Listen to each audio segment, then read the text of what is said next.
I heard someone once say that when he was young, he had a drug problem. His parents drug him to church every week. And although my parents didn't literally drag me to church every week, we did go regularly every week. And it was a very law focused and very works oriented environment. And in that, there were things that I grew up learning, thinking, seeing that I didn't understand from the scriptures. But there was a point in my life when God decided to interrupt and to try to connect me with just take the word for what it says. And as I did that more and more, not based upon a doctrines that a church teaches, but just to read them and take them for what they say, they began to connect and have a cohesiveness and fit together in ways that they never had before. It's been a fascinating journey.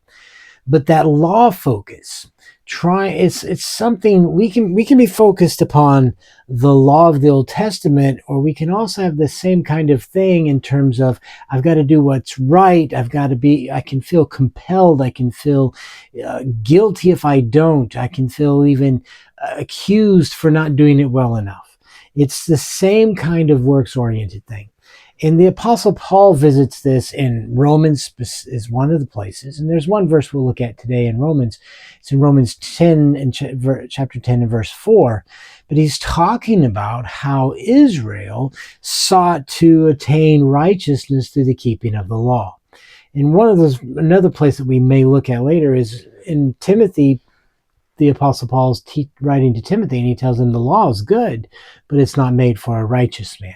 That's something that we will visit, we'll look at later on, not today, but the notion of trying to attain righteousness through my works and feeling condemned and even shamed if I don't achieve it.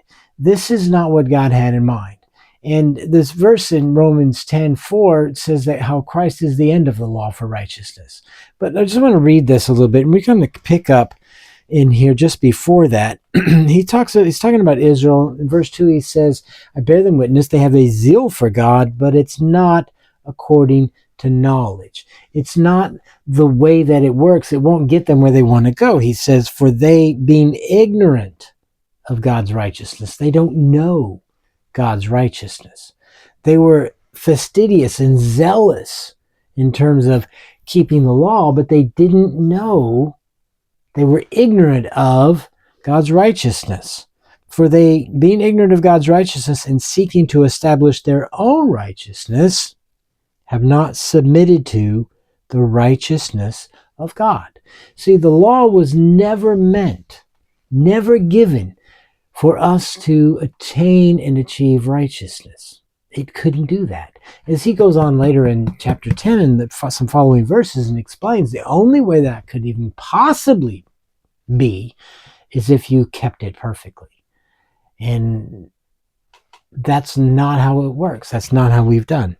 But he says, verse 4, he starts with 4, which is also the word because Christ is the end of the law for righteousness to everyone who believes.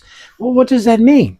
Well, Christ is the end of the law for righteousness to everyone who believes, because righteousness comes through faith, through believing.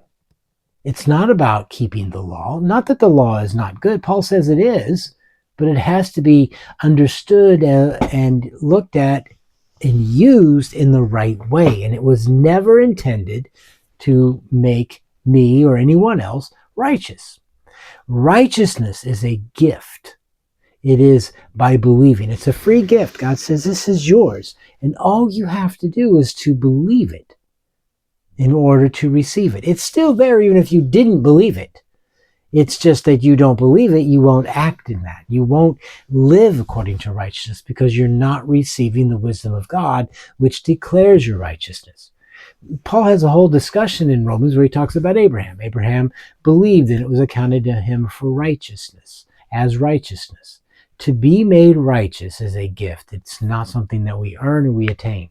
And Christ is the end of the law for that to everyone who believes. Because righteousness comes through belief, through faith, which in this context, for those who are zealous for achieving and earning it, righteousness through doing the right things in the right way, that's foolishness.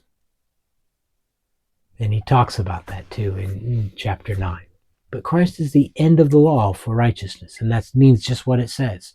Because you believe unto righteousness, you don't work and earn it.